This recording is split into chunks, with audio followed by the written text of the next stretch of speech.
погода хорошая, что ли? Хорошо, мы обязательно звоним. Он сейчас такой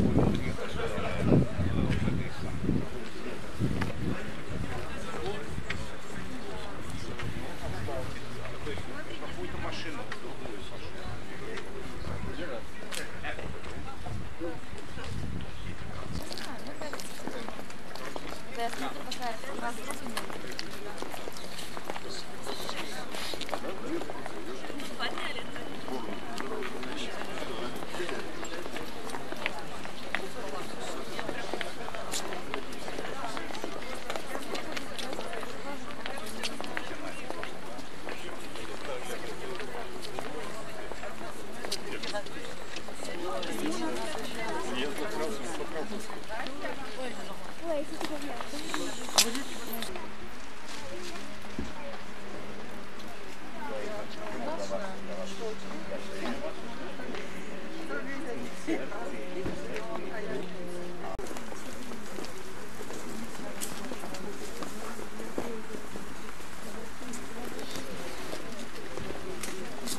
Natalia Gorbanevskaya.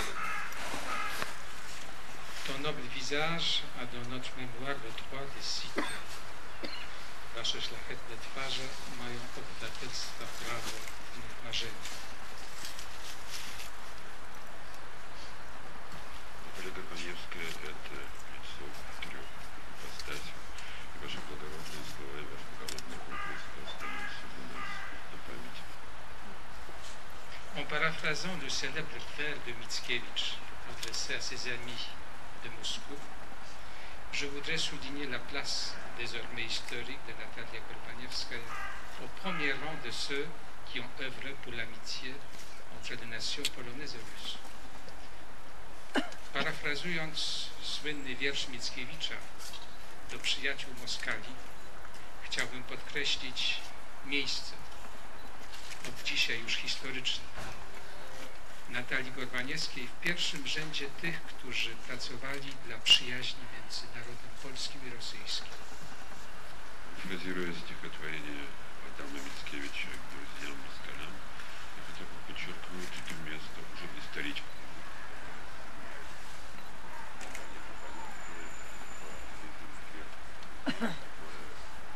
Боролись за дружбу между нашими народами. Je rends hommage à Natalia, qui a personnifié, plus que quiconque, la citoyenneté de la République de l'Esprit, particulièrement, mais non exclusivement, dans les relations complexes entre la Russie i la Pologne. Składam hołd Natalii, która swoją osobą przedstawiała bardziej niż ktokolwiek obywatelstwo Republiki Ducha. Szczególnie, choć nie wyłącznie w tej skomplikowanej relacji między Rosją a Polską. Наталья Горбаневская, которая представляла собой замечательное гражданство Республики Духа и которая важную, хотя и не исключительную роль в том, чтобы наши польские и российские отношения были лучше. Poétesse russe, dissidente légendaire, traductrice de la littérature polonaise, Natalia était l'amie la plus fidèle de la Pologne dans les temps les plus difficiles. Rosyjska poetka, legendarna dysydentka, tłumaczka literatury polskiej, Natalia była przyjacielem najwierniejszym Polski w czasach najtrudniejszych.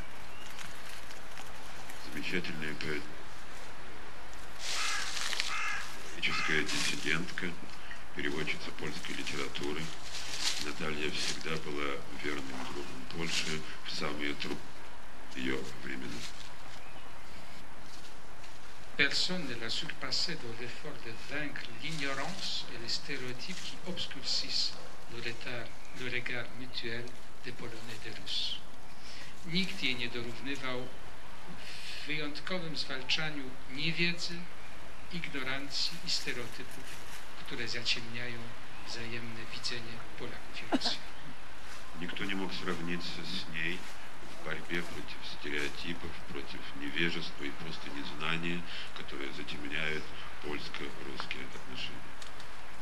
La force de cet engagement se trouvait amplifiée par l'engagement de Natalia dans la défense des droits de l'homme depuis la chronique des événements courants et sa participation à la manifestation sur la place rouge contre l'invasion de la Tchécoslovaquie et sa documentation pour laquelle elle a payé le prix lourd de la prison et de tel internement forcé. Siła tego zaangażowania stała się jeszcze bardziej mocna przez zaangażowanie Natalii w obronie praw człowieka. Od kroniki wydarzeń bieżących i swojego uczestnictwa w manifestacji na Placu Czerwonym przeciwko inwazji w Czechosłowacji i swojej dokumentacji, za którą zapłaciła najcięższą cenę więzienia i przymusowego osadzenia. Эта сила участия ее в важнейших событиях была особенно подчеркнута, когда она основала хронику текущих событий, участвовала в знаменитой демонстрации на Красной площади в августе 1968 года и собирала документацию, за которую ей пришлось заплатить самую высокую цену. Это заключение в тюрьму и насильственное помещение в тюремную психбольницу. Exilée à Paris, rédactrice de Continent, de Russkaya Mysl, collaboratrice de Radio Svoboda, elle expliquait à ses lecteurs et auditeurs russes les événements en Pologne, leur parlait de Solidarność, mais aussi de Katyn, de Jean-Paul II et de Wałęsa, de Wajda et de Giedroyć. Elle les familiarisait avec l'histoire de la culture polonaise, avec Miłosz, Herling-Grudziński, Mrożek, Chłasko, Korwicki, Michnik, dont elle était une exceptionnelle traductrice, ce qui est reconnu le Pen Club polonais en lui attribuant son prix dès 1992. Schronienie w Paryżu, redaktorka Kontynentu, Ruskiej Myśli, współpracownik Radia Swoboda, tłumaczyła swoim słuchaczom i czytelnikom wydarzenia w Polsce. Mówiła im o Solidarności, ale również o Katyniu, o Janie Pawle II i o Wałęsie, o Wajdzie i Giedroyciu. Zbliżała im polską historię, kulturę i literaturę z Miłoszem, Herlingiem Grudzińskim, Mrożkiem, Chłaską, Konwickim i Michnikiem, którego była wyjątkowym tłumaczem, to co przyznał polski Pen Club, przyznając jej nagrodę już w 1992 roku. Будучи изгнанницей в Париже, она была редактором «Континента», «Русской мысли». Она участвовала в работе «Радио Свобода», и где она объясняла своим читателям, своим слушателям, открывала им польскую культуру и говорила о Катыни, она говорила о солидарности, она говорила о Валенсии, о папе римском Иоанне Павле II, о Вайде и других деятелей. Кроме того, она переводила польскую литературу замечательно, где она приводила Ферлинга Грудинского, Мимыша, Мрожика, Марека Хвастского, Тадеуша Конвицкого и Адама Михника. И ее были по достоинству вознаграждены премией польского пен-клуба уже в 2002 году. Il collaborait en même temps avec les éditions clandestines polonaises, dont Zapis. Współpracowała w tym samym czasie z polskimi wydawnictwami podziemnymi, takimi jak Zapis. Кроме того, она была корреспондентом польских изданий, но положения таких, как, например, известный журнал «Запис», а также «Русская культура». Pour les Polonais exilés après le 13 novembre 1981, aux côtés desquels elle était au premier rang des manifestants contre l'état des sièges, sa maison était pour eux un arbre accueillant. Dla Polaków, którzy schronili się po 13 grudnia 1981 roku, przy których manifestowała razem przeciwko stanowi wojennemu. Jej dom stał się przystanią dla rozbitków stanu wojennego.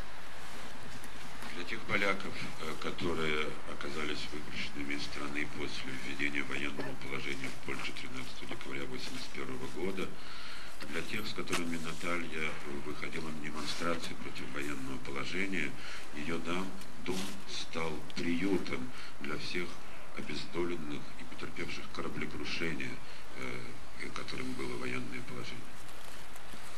Natalia Gorbaniewskaja a obtenu le prix Jerzy Giedroyć pour son activité en faveur de la Pologne, la médaille de la reconnaissance du Centre européen de Solidarność, titre de docteur honoris causa de l'Université Marii Curie-Skłodowska de Lublin.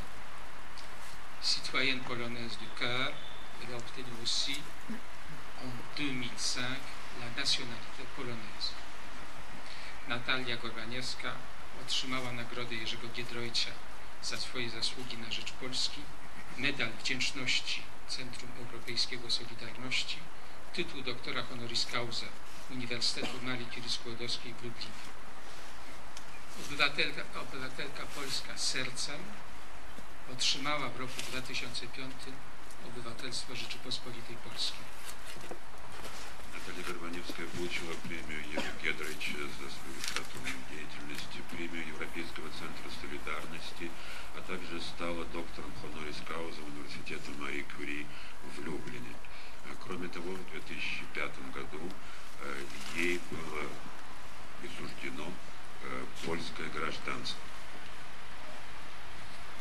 Pour ses mérites exceptionnels dans les rapprochements entre les nations polonaises et russes, la diffusion de la culture polonaise et le soutien à la transformation démocratique en Pologne, le président de la République, Bronisław Komorowski, a élevé Natalia Gorbaniewskaja à la dignité de commandeur dans l'ordre Polonia Restituta à titre posthume. Za swoje zasługi położone w dziele zbliżenia między narodami polskim i rosyjskim, za popularyzację kultury polskiej i wsparcie dla przemian demokratycznych w Polsce, prezydent Rzeczypospolitej Bronisław Komorowski uczynił Natalię Gorbaniewską komandorem orderu Polonia Restituta pośmiertnie. За деятельность по сближению между польским и российским народами, за ее успехи в пропаганде и распространении польского искусства, а также за ее поддержку реформаторским процессом после 1989 года, президент Республики Польша Бронислав Комаровский возвел Наталью Горбаневскую посмертно в титул командора ордена Полонии Реститута, то есть возрожденная Польша.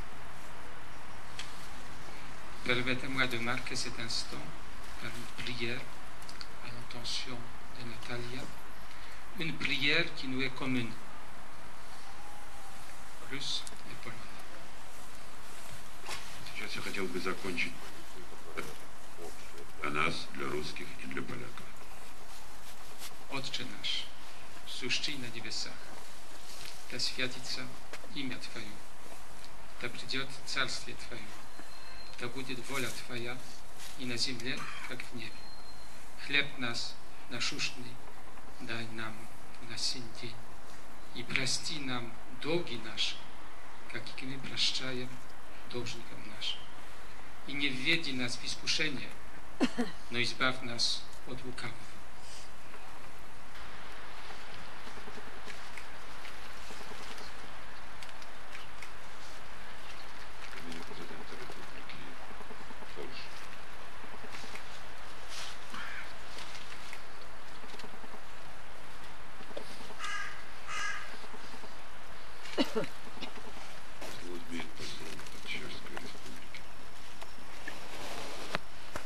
Natalia Gorbaněvská, la République tchèque est avec vous, comme vous avez été avec nous au moment difficile pour mon pays, en 68 et après.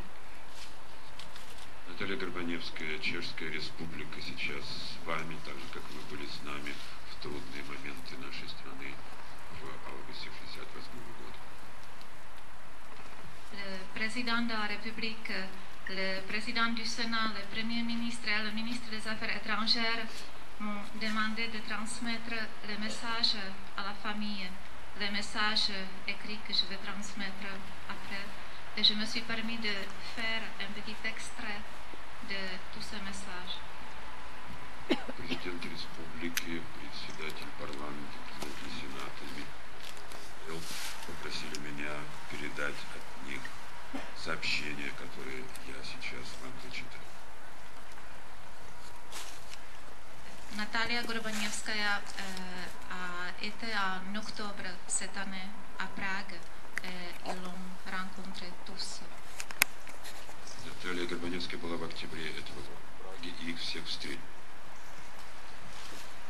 J'ai appris avec émotion le décès de la poète, journaliste, traductrice et grande combattante des droits de l'homme, Madame Natalia Gorbaněvská.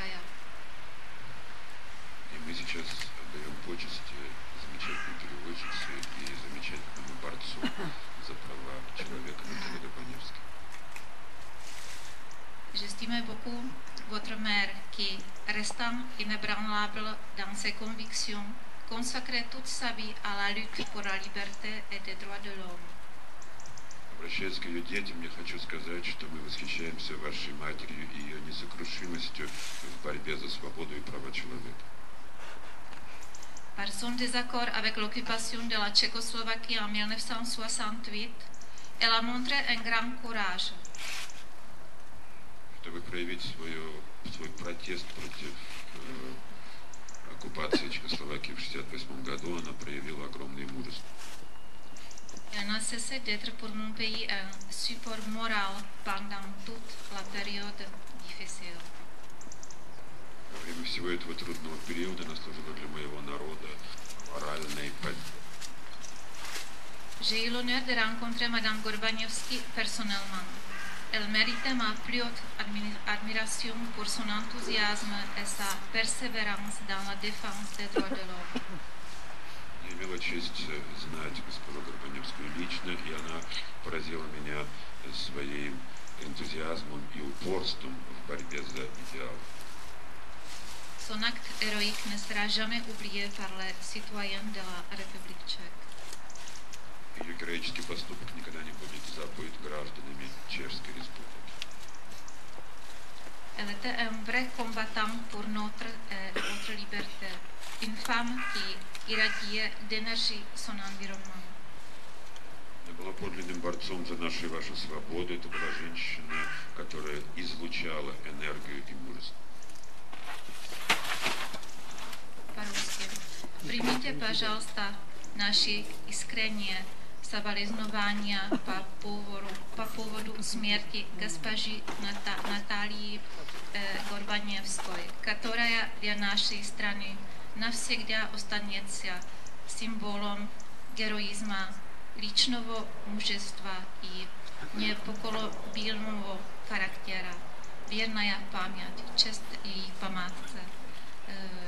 По-česky, Otče náš, jen jsi na nebesích, posvěcej jméno tvé, přijď království tvé, buď vůle tvá jako v nebi, tak i na zemi. Chléb náš vezdejší dej nám dnes a odpusť nám naše viny, jakož i my odpouštíme našim viníkům a neuveď nás v pokušení, ale zbav nás od zlého. Amen.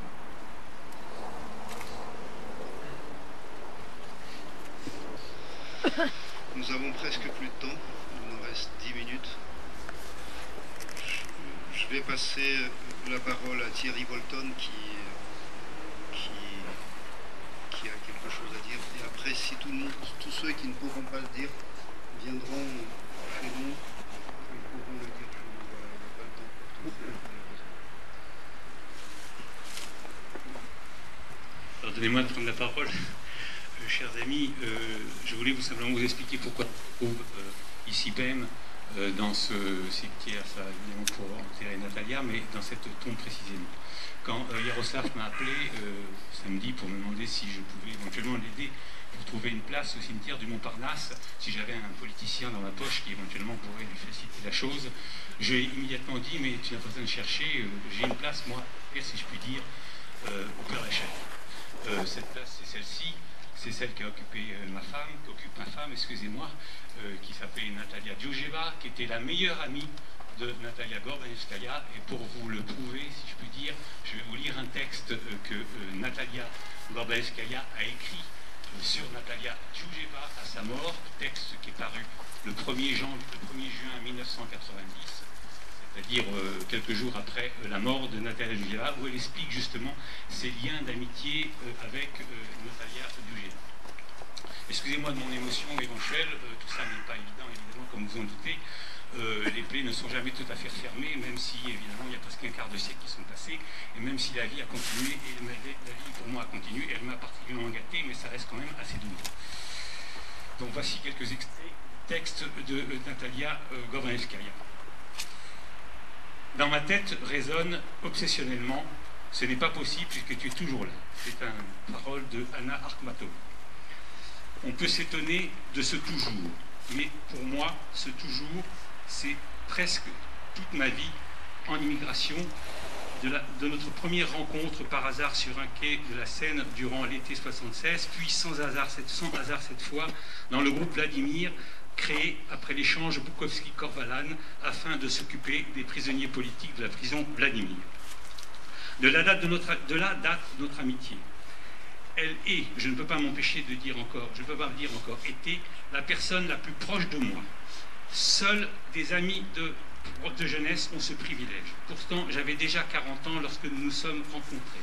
La différence d'âge, bien qu'elle ne soit pas si grande, complétait par moments mon amitié d'une nuance de sentiment maternel. Natacha, la mienne si je puis dire, Natacha, abandonnée toute petite par sa mère, s'attacha également à moi comme si elle trouvait une compensation à son amour maternel qu'elle n'avait pas eu. Elle était ma filleule dans le domaine du journalisme, dans lequel je l'ai entraînée. Nous travaillions ensemble sur ses premières traductions, ses critiques pour Continent, ses émissions de radio. Nous avions été ensemble à des manifestations de dissidents à Washington, La Haye, Madrid, etc. Elle est arrivée à la pensée russe 1 an et demi avant moi. Tania Piouch l'appelait la petite Natacha, pour la distinguer de moi, bien que je sois plus petite d'elle d'une demi-tête. Et celui-là lui est resté. Les célébrités dissidentes qui lui faisaient la cour éperdument mais sans espoir, et au journal, nous l'appelions tous ainsi.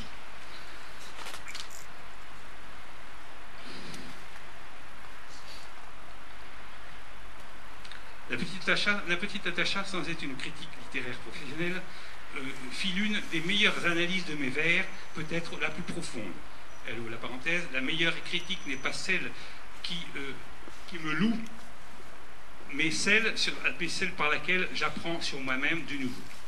En lui dédiant un livre de poésie pour la naissance de son fils Stéphane, qui est mon filleul, j'écrivis à mon premier auditeur toujours fidèle.